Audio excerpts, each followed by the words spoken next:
আমি শুধু বসে বসে চিন্তা করছিলাম সেখানে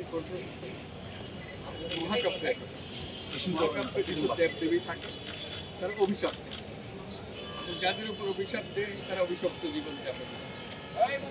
আমিও মনে হয় এরকম কোনো মহাকাব্যের অংশ হয়ে গেছি, কোনো দেবদেবী আমার উপর অসন্তুষ্ট হয়েছে, আমার উপর অভিশাপ করেছে। অভিশাপের কারণে আমরা এখানে আজকে তো সেখানে একটা অভিশপ্ত জীবনের ভেতরেও একটা শীর্ষবিন্দু আছে। আজকে এরকম একটা শীর্ষবিন্দুতে পৌঁছতে দরকার। এই প্রথম লোহার খাঁচায় কাজ করাতে দাঁড়াতে হবে, এটা একটা দেখার মতো দৃশ্য। আমি তো আশা করছিলাম তো ছবি তুলতে। এটা আমার জীবনের ঘটনা, যে লোহার খাঁচার ভেতরে দাঁড়িয়ে আছি এই অভিশপ্ত জীবনের একটা অংশ সেটা। এবং এর একটা হলো যে আমরা নোবেল পুরস্কারের কথা সবাই জানি, দুটো নোবেল পুরস্কার দেওয়া হয়েছে। একটা ছিল আমার নামে, একটা ছিল গ্রামীণ ব্যাংকের।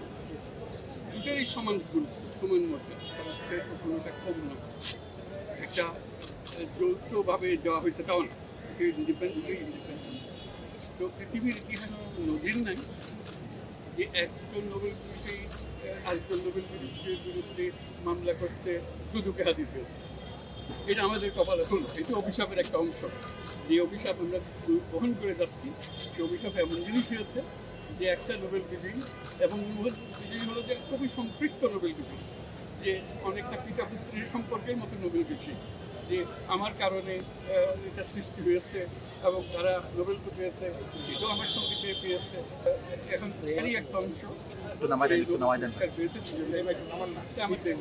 এটা এমনভাবে নিয়ে আসলো খুব কঠিন ভাষায়, দৃঢ় ভাষায় আক্রমণ করে। অভিযোগ থাকতে পারে, দৃঢ় ভাষায় আক্রমণ করে অভিযোগ গুলো করে যে অভিযোগ ভিত্তি নেই, যেটার ব্যাপারে আমরা আপনাদেরকে সবাইকে জানিয়েছি ঘটনা কী ঘটেছে। এটা ঘটনার মধ্যে কোনো সত্যতা তো নাই, যে জিনিস দিয়ে দিয়েছিল সেটার জন্য আমাকে অভিযুক্ত করা হচ্ছে, অনেক টাকা মেরে দিয়েছি ইত্যাদি। এবং এই পর্যন্ত আমার বিরুদ্ধে যত অভিযোগ এসছে আমার বিরুদ্ধে এবং আমার সহকর্মীদের বিরুদ্ধে। তারা অভিশাপের একটা অংশ, সেই অভিশাপ তাদের উপরে। এটা আমার কাছে খুব কঠিনভাবে আমার মনে দাগ কেটেছে, কষ্ট লেগেছে, কারণ আমার পরিবারকে আক্রমণ করেছে।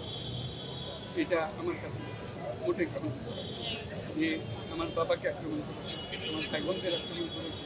তো সেটাই এই যে অভিশপ্ত জীবনের একটা অংশ বলে গেলাম। আর বাকি অংশটা হলো যেটা আমাদের আইনভাবে আছে, বাকি বিষয়টা কি কেন এই অভিশাপ বহন করতে হচ্ছে সেটা আপনারা জানুন, এবং সে ব্যাপারে আপনারা লিখুন। আপনারা শুধু জানা না, বিষয়টা নিয়ে লিখুন। এটা সত্যতা কি, এটা গুরুত্ব কী, এটা ভূমিকাটা কী, এটা শুধু রিপোর্টিং করতে শুনলাম লিখলাম তা না, ব্যাখ্যা গভীরে যাওয়া, এটা সম্বন্ধে সবাইকে জানান দেওয়া। আপনাদের সবার সহযোগিতা কামনা করি। ধন্যবাদ। স্যার আমি একটু লাইভে ঢুকবো। স্যার আমরা একটা বিষয় স্যার আজকে কি হলো আজ এটা উনি বলবেন। স্যার আমরা একটা বিষয় জানতে চাচ্ছিলাম। আপনি বলছিলেন যে অভিশপ্ত জীবন, আর অভিশপ্ত জীবনের আজকে একটা প্রথম দিন আপনি লোহার খাঁচায়। প্রথম দিন না, এটা বহুদিন গেছে। আমি স্যার সেই আমাকে গ্রামীণ ব্যাংক থেকে বের করে দেওয়া হয়েছে, এটা অভিশপ্ত জীবনের একটা অংশ। আমার বিরুদ্ধে তদন্ত কমিটি হয়েছে, তদন্ত কমিশন হয়েছে, কোনো নিস্তার নেই, একটার পর একটা চলছে। এটার একটা অংশ হিসেবে আপনারা এটা ইতিহাস হিসেবে যদি ক্রমাগতভাবে এটা তালিকা করেন খুব ভালো লাগবে। স্যার আমরা ওই বিষয়টা আসছি স্যার। আপনি যেটা বললেন যে অভিশপ্ত জীবন, আজকে আপনি প্রথম লোহার খাঁচায় ঢুকেছেন স্যার।